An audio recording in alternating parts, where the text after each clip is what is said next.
The Surveillance Hunter, Restoring the Killer Instinct. Part 3. The Training of a Hunter. For many years in the field of asset and game protection, we have developed our surveillance teams through various methods.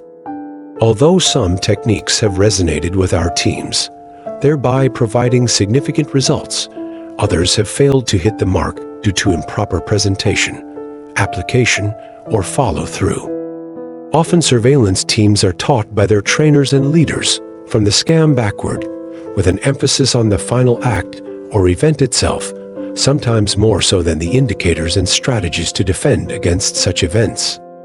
As results fail to consistently materialize, surveillance teams tend to lose the proactive invigoration and fall back into the daily grind of simply completing reactive obligatory process. Commercial and tribal casinos alike have made immeasurable investments in game protection trainers, conferences, and content.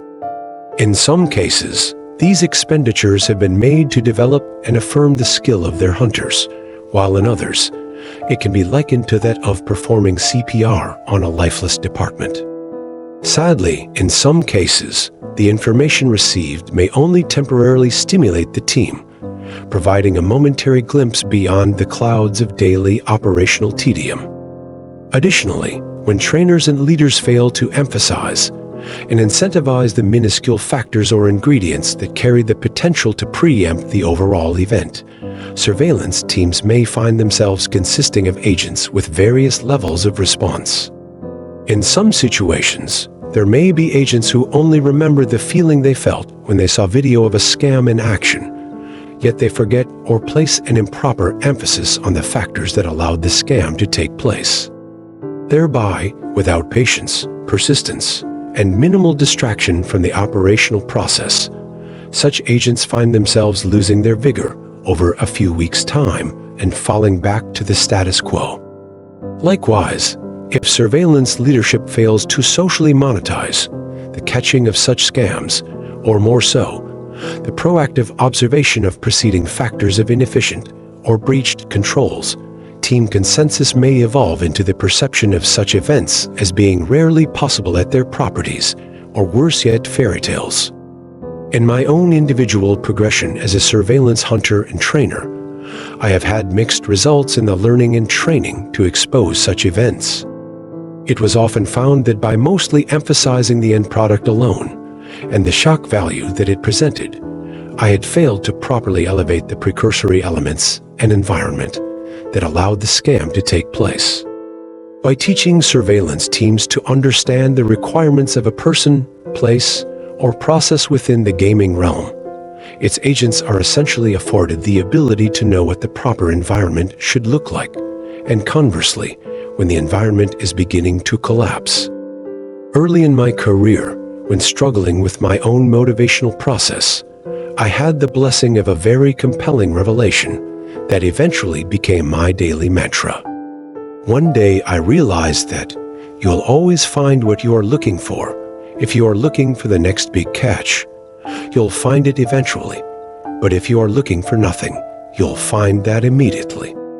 With this new frame of mind, I realized the next step in my progression was to begin reverse engineering the known scams in order to identify the preceding consistent factors of each. In lengthy research, I found that I had been assuming the perspective of looking for these dramatic events from the scam backward, rather than just looking for the environment that allowed the scam to exist in the first place. This backward process can be likened to deer hunting in a Walmart parking lot. Even if the hunter has an aggressive mindset and every tool at their disposal, if they fail to properly identify the appropriate environment, as well as the characteristics of the prey that they are hunting for, they will eventually become disheartened and discouraged by their futile efforts. Additionally, much like deer hunting with a fishing rod, if the proper tools are not supplied or utilized, the hunter will most likely fail to encounter the trophy catch. In any successful hunting venture, the skilled hunter will scout specific areas for signs, such as data and observation. The hunter will locate areas that offer an easily obtainable food source, such as income. The hunter will then locate a place to rest with minimal exposure, such as a lack of procedural adherence and supervision. Most unfortunately, in their scouting, the sharp-eyed hunter may even locate areas with potential companionship, which could manifest in the form of team play and collusion. Luckily for the astute, dedicated, and equipped hunter, in prime environments where these elements exist, the hunter can post up, stalk, and take down their prey. With this mindset, it is only a matter of patience, persistence, and process. This is where it is vital that after the department's vision is emphasized and the skills of hunting are properly taught, leadership must consistently reward and showcase the methodical perseverance of the hunter, rather than basing the success of the hunt on the captured prey alone. Additionally, with the intentional reverse engineering of the hunter can identify any flaws in their tactics, while leadership identifies and works to eliminate any unnecessary obstructions or unneeded resistance to the hunt.